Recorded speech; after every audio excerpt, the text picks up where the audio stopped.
Guys, जब भी हम ट्रेडिंग सीख रहे होते हैं, बिगिनर होते हैं, तब काफी सारे स्टॉप लॉस तो हमारे सिर्फ इसीलिए हिट होते रहते हैं क्योंकि हम मार्केट को बाउंड करने की कोशिश करते हैं।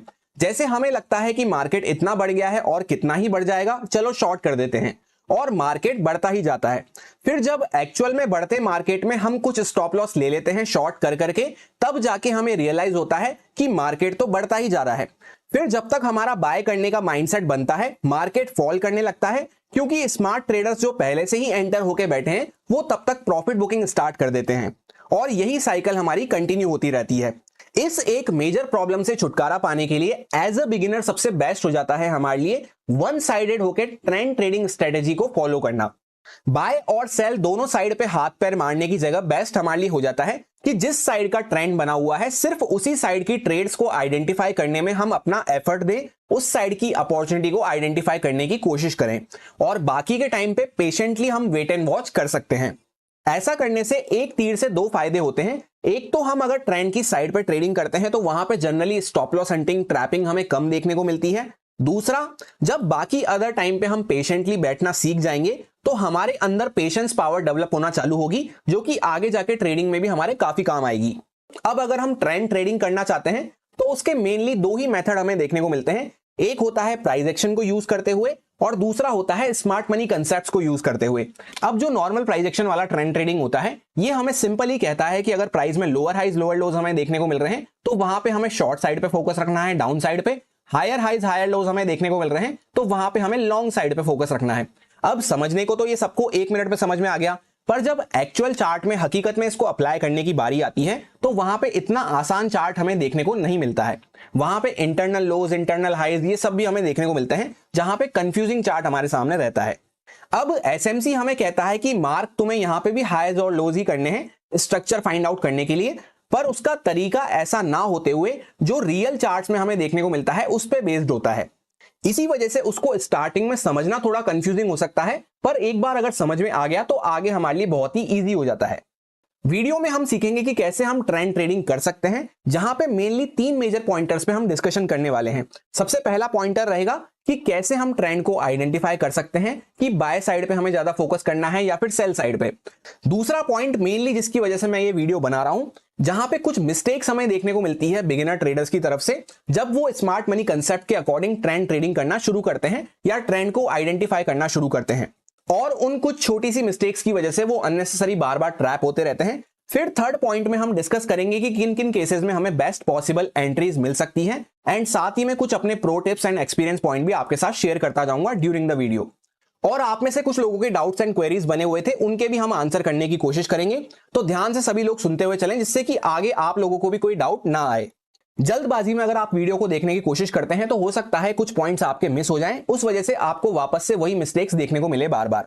अब अगर एसएमसी के अकॉर्डिंग हमें ट्रेंड आइडेंटिफाई करना सीखना है तो बस इन 3 चीजों के बारे में हमें पता होना चाहिए, जिसमें सबसे पहला होता है break of structure, BOS, change of character, चोक, एंड इंड्यूसमेंट, आईडीएम जिसको कहते हैं। अब ये सुन के आप में से काफी लोगों को लगेगा कि ये तो हमें पता है, पर इसी में 2-3 छोटी छोटी मिस्टेक कर रहे हैं लोग, जिससे कि ना तो वो सही से ट्रेंड को आइडेंटिफाई कर पा रहे हैं कि क्या स्ट्रक्चर हमारा बना हुआ है। दूसरा, एंटर होते ही लोग ट्रैप हो जा रहे हैं, क्योंकि अगर हमें सही ट्रेंड ही नहीं पता होगा, सही से हमारा स्ट्रक्चर ही मैप नहीं होगा, तो आगे के सारे कंसेप्ट फिर बेकार हैं। ऑर्डर ब्लॉक, ऑर्डर फ्लो, वो सब बेकार हैं जब तक कि हमारा ट्रेंड ही हमें सही से क्लियर नहीं हो पा रहा है। तो उन मिस्टेक्स को रिमूव करना जरूरी है। तो जैसा कि इनका यूज अगर हम समझते हैं तो बोस काम आता है ब्रेक ऑफ स्ट्रक्चर, यानी कि सेम ट्रेंड को ही हम कंटिन्यू करते हुए चल रहे हैं। डाउन ट्रेंड में बने हुए हैं तो डाउन ट्रेंड को ही कंटिन्यू करते हुए चल रहे हैं, यानी हर बार एक अपना लो को ब्रेक डाउन करते हुए हम चल रहे हैं। अप ट्रेंड में अगर हम बने हुए हैं तो वहां पे हर बार अपने जब भी हाई को हम ब्रेकआउट करते हुए चल रहे हैं तो वहां पे बोस होता हुआ चल रहा है। उसी तरह से अगर अप ट्रेंड में बने हुए थे, वहां से एक बार आके हमने अपना लो ब्रेकडाउन करना चालू कर दिया, यानी अभी तक तो हाई को ब्रेकआउट करते हुए चल रहे थे, तब तक तो बोस हो रहा था, पर जैसे ही एक लो को ब्रेकडाउन कर दिया तब फिर वहां पे चेंज ऑफ कैरेक्टर हो जाता है, जिसको चोक कहा जाता है। उसी तरह से अगर हम डाउन ट्रेंड में चल रहे थे, अभी तक वहां पे लो को ब्रेकडाउन करते हुए चल रहे थे, तब तक तो बोस हो रहा था, एक बार हमने अपने हाई को वहां पे ब्रेकआउट कर दिया तो वहां पे चेंज ऑफ कैरेक्टर हो जाता है। अब इसी के साथ जो थर्ड वाला पॉइंट है वो सबसे इंपॉर्टेंट पॉइंट है, इसी को समझने में मेनली लोग गलती कर रहे हैं। इंड्यूसमेंट हमारे काम आता है अपने हाई और लो को शिफ्ट करने में। फॉर एग्जाम्पल, अगर हमारा अप ट्रेंड बना हुआ है तो एक बार इंड्यूसमेंट लेने के बाद ही हमारा वहां पे हाई चेंज होगा। या फिर अगर डाउन ट्रेंड बना हुआ है तो एक बार इंड्यूसमेंट लेने के बाद ही हमारा लो चेंज होगा।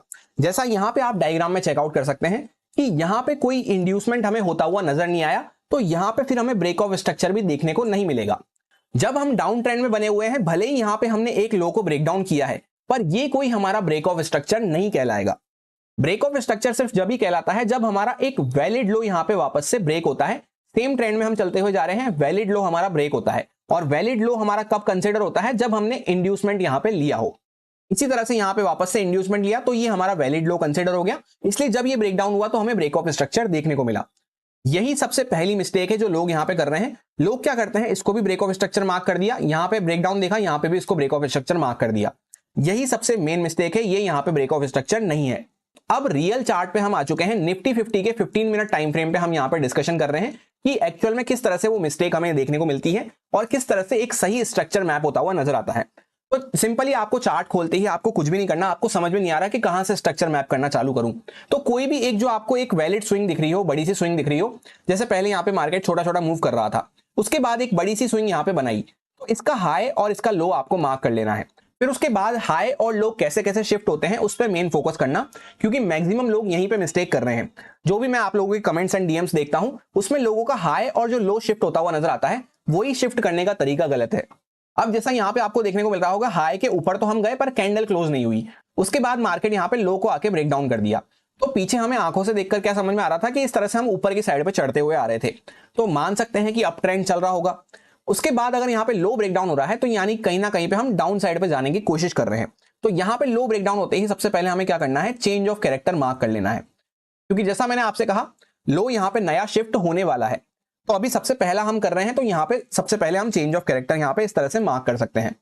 अब चेंज ऑफ कैरेक्टर मार्क करने के साथ ही यहाँ पे हमारा हाई जो था ऊपर वाला, वो शिफ्ट होके वहां पे आ जाएगा जहां हमारी रिसेंट स्विंग देखने को मिल रही होगी।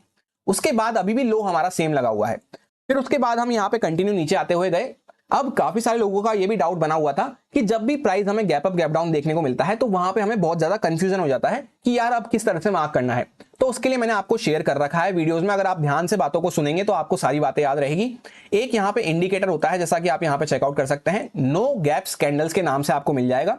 पहले भी मैंने आपको बताया है, पर बहुत सारे लोग तो वीडियो को सिर्फ स्किप करते हुए देखते हैं जल्दबाजी में, इसलिए कुछ पॉइंट्स उनके मिस हो जाते हैं। इसको आप अगर इस तरह से यहाँ पे लगा लेंगे तो सारे गैप आपके फुलफिल हो जाएंगे। जैसे किसी फॉरेक्स या क्रिप्टो का चार्ट आपको देखने को मिलता है, जो 24 आवर्स वाले मार्केट होते हैं, उसका तरह से आपको चार्ट देखने को मिल जाएगा। इससे आपको शुरुआत में समझने में बहुत ही आसानी होगी। उसके बाद यहाँ पे इस तरह से गिरने के बाद एक बार ऊपर गए, वापस से नीचे निकले, तो यहाँ पे एक स्विंग पॉइंट हमें देखने को मिल रहा है। जब भी गिरते हुए मार्केट में हाई का स्विंग पॉइंट क्लियर होता है तो वहां पे एक इंड्यूसमेंट हमें देखने को मिलता है, जिसको आईडीएम कहा जाता है, स्पेशली जो फर्स्ट हमारा स्विंग हाई लगा होता है।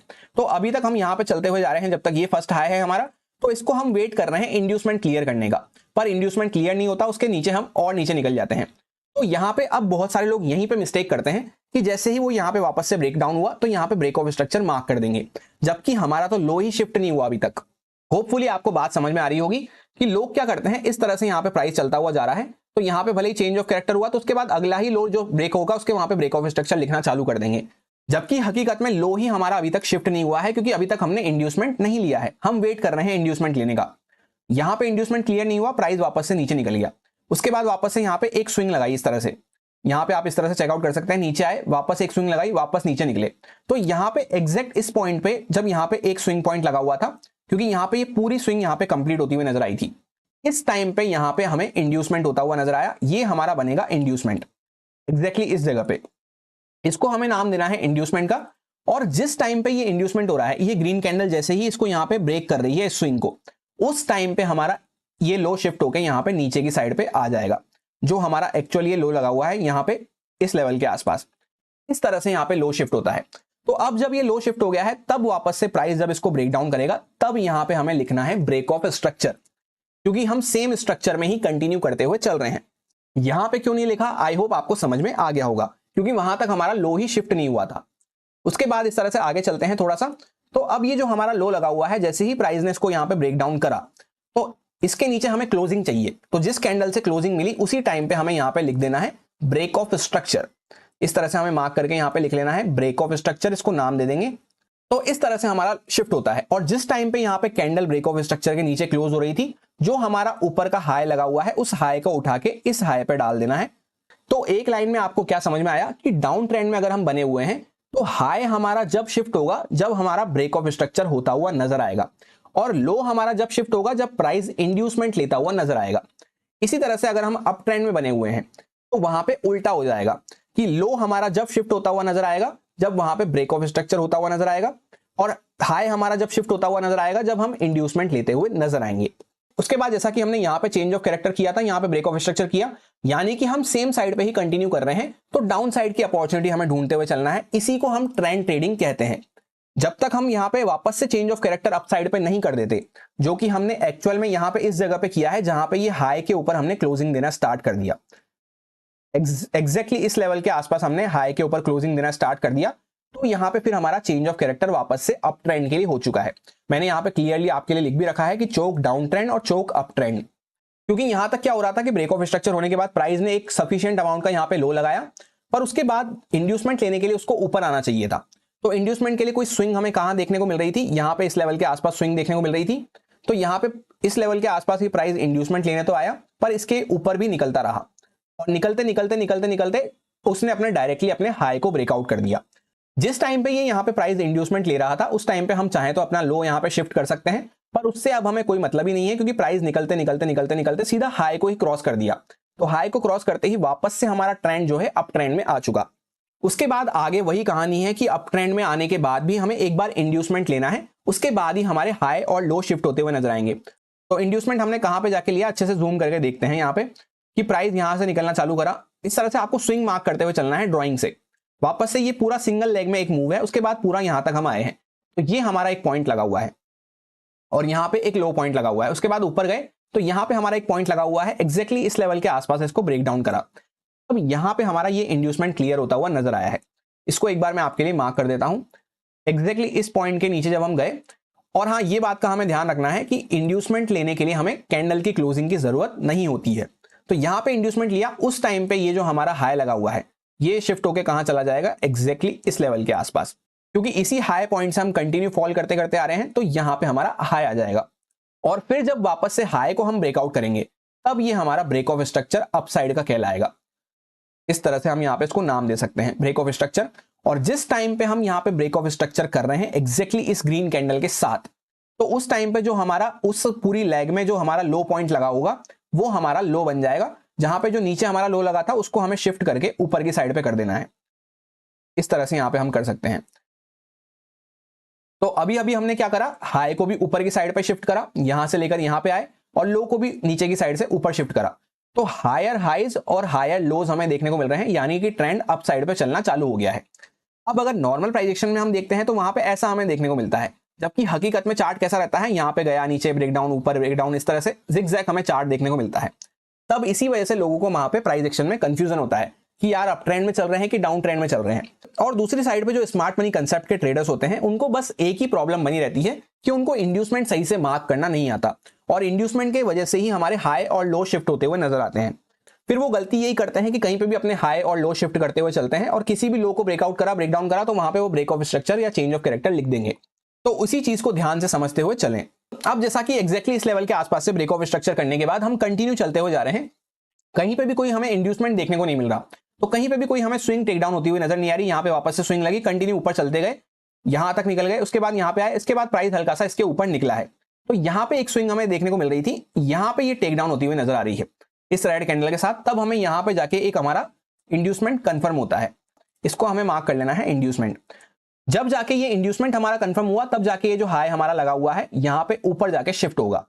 इस तरह से हाई शिफ्ट होते हुए नजर आते हैं। और जब वापस से ये हाई हमारा यहाँ पे नीचे आके इस तरह से प्राइस हाई वापस से इसके ऊपर क्लोजिंग करा, तब यहाँ पे ये हमारा जो नीचे का लो लगा हुआ था, इस लो को हमें शिफ्ट करके लाना है यहाँ पे।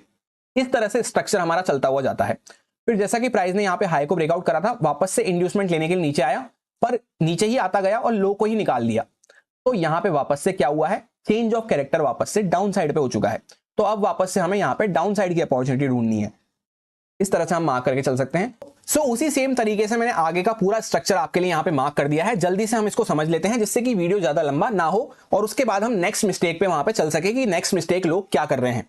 जैसा कि आपको यहाँ पे देखने को मिलेगा कि प्राइस यहाँ पे डाउन ट्रेंड में आना चालू करा, चोक करना चालू करा, उसके बाद यहाँ पे एक बार इंड्यूसमेंट लिया, तो इंड्यूसमेंट लेते ही हमारा लो कंफर्म हो गया, तो यहाँ पे लो हमारा इस तरह से यहाँ पे शिफ्ट हो जाएगा और लो कंफर्म होते ही जैसे ही लो ब्रेकडाउन हुआ तब हमारा ब्रेक ऑफ स्ट्रक्चर होगा और जिस टाइम पे ब्रेक ऑफ स्ट्रक्चर हो रहा है उस टाइम पे ये हमारा हाई जो है ये हमारा हाई लग जाएगा। बस यही ध्यान रखना है कि जहां पे डाउन साइड में चलते हुए ब्रेक ऑफ स्ट्रक्चर हो रहा है तो वहां पे हमारा हाई शिफ्ट हो जाता है, इंड्यूसमेंट हो रहा है तो हमारा लो शिफ्ट हो जाता है, यहां से यहां पे आ गया। अब इसी तरह से होते होते क्या हुआ कि प्राइस यहां पे नीचे आया, अब की बार इंड्यूसमेंट लेने के लिए ऊपर तो गया पर इंड्यूसमेंट लेने के साथ साथ ही अपने हाई को भी ब्रेकआउट कर दिया, तो वापस से यहाँ पे प्राइस अप ट्रेंड में निकलना चालू कर दिया है। अब हम अप ट्रेंड में निकलने के बाद क्या वेट कर रहे हैं, इंड्यूसमेंट कंफर्म होने का। तो इंड्यूसमेंट के लिए अभी रिसेंट स्विंग कौन सी लगी हुई है, ये या तो प्राइस इसके यहाँ पे आके इंड्यूसमेंट लेगा। अब सपोज करते हैं कि प्राइस नीचे नहीं आता है, इस तरह से यहाँ पे एक स्विंग लग रही है, यहाँ पे यूं आता है और वापस ऊपर निकल जाता है, तो फिर हम यहाँ पे क्या करेंगे, इस वाले इंड्यूसमेंट को अपने शिफ्ट करके यहाँ पे कर देंगे।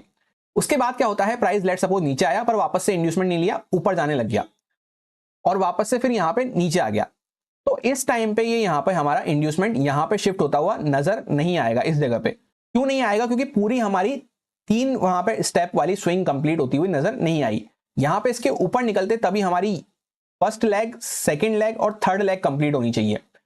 यहाँ पे क्या हो रहा है, फर्स्ट लेग, सेकंड लेग और थर्ड लेग तो आधी ही हुई थी, उसके पहले ही हम यहाँ पे नीचे घूम गए, तो ये हमारा यहाँ पे इंड्यूसमेंट नहीं कहलाएगा, क्योंकि इस पूरे लेवल के अंदर में हम यहाँ पे बीच में घूम रहे हैं, तो जो इंटरनल काम चलता है उसकी वजह से यहाँ पे इंड्यूसमेंट पे इफेक्ट नहीं पड़ता है। ये यहाँ से लेकर पूरा ये यहाँ पे इसके बीच में काम चल रहा है, तो इससे हमें कोई फर्क नहीं पड़ेगा, इसको हमें इग्नोर कर देना है। तो अगर ऐसा होता हुआ नजर आए तो यहाँ पे हमें इंड्यूसमेंट नहीं मार्क करना है, ये गलत तरीका होता है इंड्यूसमेंट मार्क करने का स्ट्रक्चर मैपिंग के लिए। तो हमें क्या वेट करना है, या तो ऊपर निकल जाए तब हम यहाँ पे शिफ्ट करेंगे, या फिर अगर इस तरह से कर रहा है तो पूरा नीचे ही आएगा, यहीं पे इंड्यूसमेंट हमारा कहलाएगा। अब इसके साथ दूसरी मिस्टेक लोग क्या कर रहे हैं, जिसके रिलेटेड मैक्सिमम मेरे को कमेंट्स आ रहे थे, जितना मेरे को आपके कमेंट्स पढ़ के समझ में आया कि जैसे ही यहाँ पे ब्रेक ऑफ स्ट्रक्चर हुआ डाउन साइड पे, डाउन ट्रेंड में हम बने हुए हैं, उनको ये भी समझ में आ रहा है डाउन ट्रेंड में बने हुए हैं, और जैसे ही ब्रेक ऑफ स्ट्रक्चर हुआ तो वो यहाँ पे एज अ ब्रेकडाउन इसको ट्रेड करने की कोशिश कर रहे हैं, जबकि यहाँ पे ब्रेकडाउन होने के साथ हमें एंट्री प्लान नहीं करनी है। एंट्री प्लान करने के लिए पर्टिकुलर क्राइटेरिया रहते हैं स्मार्ट मनी कंसेप्ट में, ये सिर्फ हमारे स्ट्रक्चर समझने के लिए होता है। जैसे वापस से यहाँ पे ब्रेकडाउन हुआ तो हो सकता है कुछ पॉइंट्स का आपको मूव मिल जाए, पर ये हमारा प्रॉपर स्मार्ट मनी कंसेप्ट के अकॉर्डिंग एंट्री प्लान करने का तरीका नहीं है। सो इस सेकंड वाली मिस्टेक को हम कैसे ओवरकम कर सकते हैं, सबसे पहले तो हमें इस टाइप से ब्रेकआउट ब्रेकडाउन पे एंट्री प्लान नहीं करनी है। एंट्री प्लान करने के लिए 2 मेन क्राइटेरिया होते हैं, एक तो होती है डायरेक्ट एंट्री, जो कैसे होती है या तो ऑर्डर फ्लो पे या फिर ऑर्डर ब्लॉक पे हमें देखने को मिलती है। दूसरी होती है हमारी रिफाइंड एंट्रीज। रिफाइंड एंट्रीज के लिए हमें क्या करना होता है, एंट्री मॉड्यूल्स वहां पे समझने होते हैं, काफी सारे एंट्री मॉड्यूल्स होते हैं, काफी सारे एंट्री सेटअप्स होते हैं, काफी सारी एंट्री टेक्निक्स होती हैं, ये सारी होती हैं रिफाइंड एंट्रीज और ये सारी होती हैं direct entries. Direct entries already हमने डिस्कस कर रखी है, चैनल पे आपको वीडियो मिल जाएगी डिटेल में। रिफाइंड एंट्रीज के कुछ एंट्री मॉड्यूल्स हमने डिस्कस कर लिए हैं, जहां पे 3 एंट्री मॉड्यूल्स मोस्टली आपके साथ शेयर किए गए हैं। एक जिसमें था चोक एंट्री मॉड्यूल, उसका वीडियो भी आपको चैनल पे मिल जाएगा। दूसरा जिसमें हमने डिस्कस किया था लिक्विडिटी स्वीप एंट्री मॉड्यूल, और तीसरा वाला जहां पे मेनली लिक्विडिटी स्वीप का ही एडवांस वर्जन था, लिक्विडिटी स्वीप प्लस स्कोप वहां पे हमने देखा था। तो ऐसे करके 2 से 3 हमने एंट्री मॉड्यूल डिस्कस कर रखे हैं, उसके हिसाब से आप वहां पे एंट्री प्लान कर सकते हैं अगर रिफाइंड एंट्री चाहते हैं तो। फिलहाल मैं आपको यहाँ पे एक एग्जांपल या एक डेमो शो कर देता हूं कि किस तरह से हमारी एंट्री बन सकती है। रियल चार्ट पे चल के हम डिस्कस कर लेते हैं। अब जैसा कि हम आ चुके हैं रियल चार्ट्स पे, फॉर एग्जांपल हमें स्मार्ट मनी कंसेप्ट के अकॉर्डिंग अपनी एंट्री प्लान करनी है। अभी हम एक बिगिनर हैं, तो सबसे बेस्ट तरीका तो हो जाता है हमारे लिए कि ट्रेंड ट्रेडिंग करते हुए हमें चलना है। जैसा हमने इस वीडियो में डिस्कस करा, ट्रेंड ट्रेडिंग के लिए हमें एक स्ट्रक्चर मार्क करना आना चाहिए। स्ट्रक्चर मार्क करना, स्ट्रक्चर मैप करने के बाद जब हमें समझ में आ गया, जैसे फॉर एग्जांपल यहाँ पे हमें एग्जैक्टली समझ में आया कि चोक हमारा होता हुआ नजर आया है डाउन साइड के लिए, तो इसके बाद सिर्फ हमें डाउन साइड के लिए अपॉर्चुनिटी ढूंढनी है, क्योंकि जैसे यहाँ पे डाउन ट्रेंड चालू हुआ तो इसके बाद आपको देखने को मिलेगा जो अपर साइड के ब्रेकआउट होते हुए नजर आएंगे।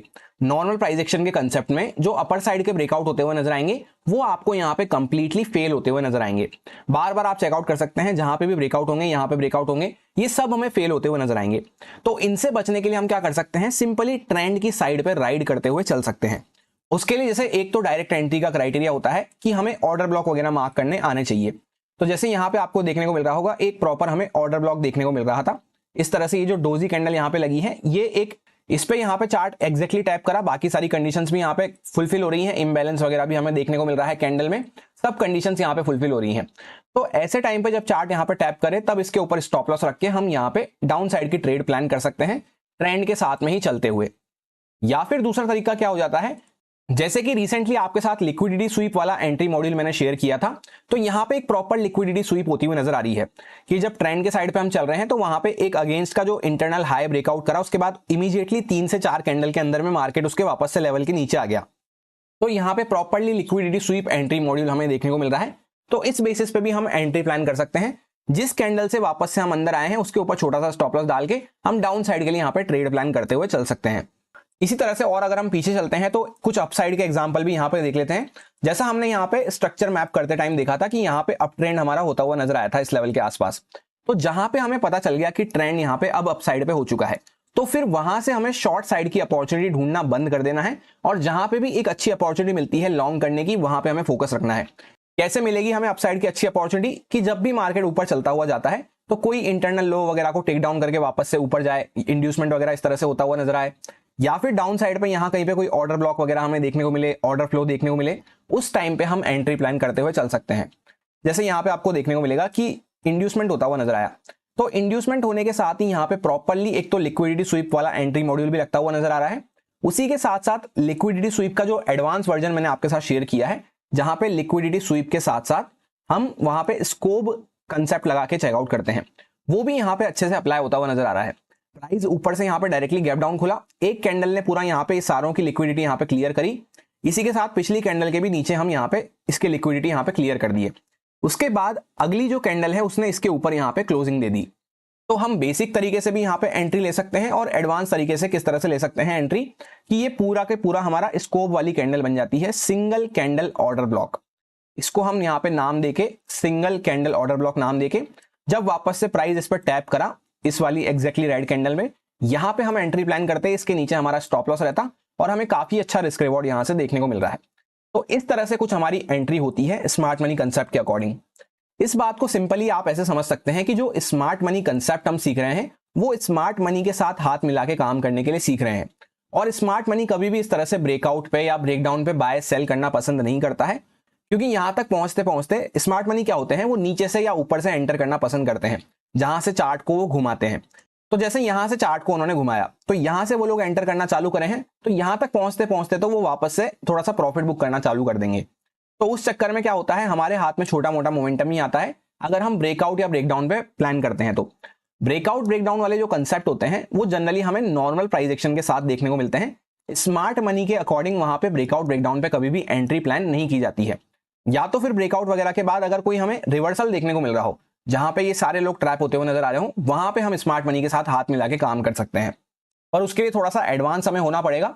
तो फिलहाल अगर हम एज अ बिगिनर हम यहाँ पे सीख रहे हैं चीजें, तो सबसे बेस्ट हो जाता है हमारे लिए ट्रेंड ट्रेडिंग करना और इस टाइप के कंसेप्ट वगैरह पे वहां पे एंट्री प्लान करना। इसमें होता क्या है कि एकदम हमारी लो साइड पे एंट्री होती है, तो स्टॉप लॉस वगैरह भी हमारे छोटे बनते हैं, या जैसे कोई ऑर्डर ब्लॉक वगैरह भी हमें देखने को मिलेगा, उसमें भी स्टॉप लॉस हमारे कंपैरेटिवली छोटे बनते हैं एज कंपेयर टू कि हम यहाँ पे लेट सपोज यहाँ पे ब्रेकआउट पे हम एंट्री कर रहे हैं, तो ब्रेकआउट पे हमारा जेन्युइन स्टॉप लॉस जो यहाँ पे दिख रहा है, इस लेवल के आसपास हमारा जेन्युइन स्टॉप लॉस दिख रहा है अगर इस लेवल के आसपास हम ब्रेकआउट पे एंट्री कर रहे हैं। तो उस अकॉर्डिंग अगर आप देखेंगे तो रिस्क रिवॉर्ड हमारा प्रॉपर्ली नहीं बन पा रहा। इतना बड़ा यहाँ पे हमारा स्टॉप लॉस बन रहा है और इतना ही बड़ा यहाँ पे हमारे को मूव देखने को मिला, बस तो 1:1 के आसपास ये मूव होता हुआ नजर आया। तो उससे बेटर हो जाता है कि यहाँ पे इस तरह के हम यहाँ पे एंट्री मॉड्यूल्स वगैरह पे या ऑर्डर ब्लॉक ऑर्डर फ्लो पे एंट्री लेना पसंद करें, या उसी के साथ जैसा हम यहाँ पे चेकआउट कर सकते हैं कि ये प्रॉपर हमारा एक ऑर्डर ब्लॉक था यहाँ पे इस तरह से, जहां पे इम्बैलेंस वगैरह सब कुछ हमें देखने को मिल रहा है।